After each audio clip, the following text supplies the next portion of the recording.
Sir আমার বাসায় হলো এখানে স্যার। আমি অসুস্থ, মানে আমার ভাইকে নিয়ে তো ইয়েতে যাবো আর কি। মোটরসাইকেল চলাচল যে নিষেধ এটা জানেন? স্যার জানি, কিন্তু আসলে গাড়ি ভাড়া তো বেশি, যার জন্য সাইডে নিয়ে যাচ্ছে। আমার বেশি জ্বরও আপনি স্যার। তো নির্বাচন উপলক্ষে যে মোটরসাইকেল না স্যার, এটা ঠিক আছে 300 স্যার, আমি টাকা দিচ্ছেন, 100 বার তখন মানতে রাজি। 2-5 মিনিটের কাজে যাবো আর চলে আসবো স্যার, এই কারণে যাচ্ছি স্যার। নাকি যাইতাম না স্যার, এটা আমি আপনি স্বীকার রিকশা করি নিয়ে স্যার। যাবেন, মোটরসাইকেল স্যার আমি এটা নিয়ে স্বীকার রিকশা করছি, নিয়ে এটা নিষিদ্ধ আইন মানা অবশ্যই আমাদের প্রয়োজন, প্রত্যেকটা যাবেন। মানুষের। আইনের প্রতি আপনার শ্রদ্ধাশীল। অবশ্যই স্যার, আপনার আইনের প্রতি শ্রদ্ধাশীল স্যার।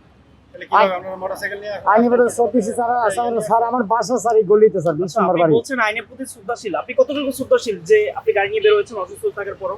আমি অসুস্থ মানুষ, তারপরে জরুরি কাজ প্রয়োজন বিধায় আমি বেরিয়েছি, না বেরোতাম একটা না। রিকশা নিবেন। ঢাকা মেডিকেল এখান থেকে রিক্সা ভাড়া ঢাকা মেডিকেল না, মগবাজার যাচ্ছি আমি। গতকালকের অনেকগুলো মোটরসাইকেল আটক করা হয়েছে আইন এটা লঙ্ঘন আমাদের করার এটা আমাদের ভুল হয়েছে, আমাদের বের হওয়া আমি দরকার। আইনের প্রতি শ্রদ্ধাশীল, এটা আর কখনো হবে না এখন যদি স্যার আমাদেরকে গতকালকে 12টা থেকে নিষেধাজ্ঞা। স্যার, এটা আর কখনো হবে না স্যার। নির্বাচন আপনার স্যার তাহলে আমি বাসায় চলে যাচ্ছি স্যার, গাড়িটা ঘুরে নিয়ে যাচ্ছি। আমি বাসায় চলে যাচ্ছি, আমার বাসায় গলিতে 20 নম্বর বাড়ি স্যার। আপনার আমি বাসায় ড্রাইভিং চলে লাইসেন্স কই? Driving licence bike. সব স্যার আছে আমার কাগজ কাগজ সব পত্র বাইক। ভাই দেখ,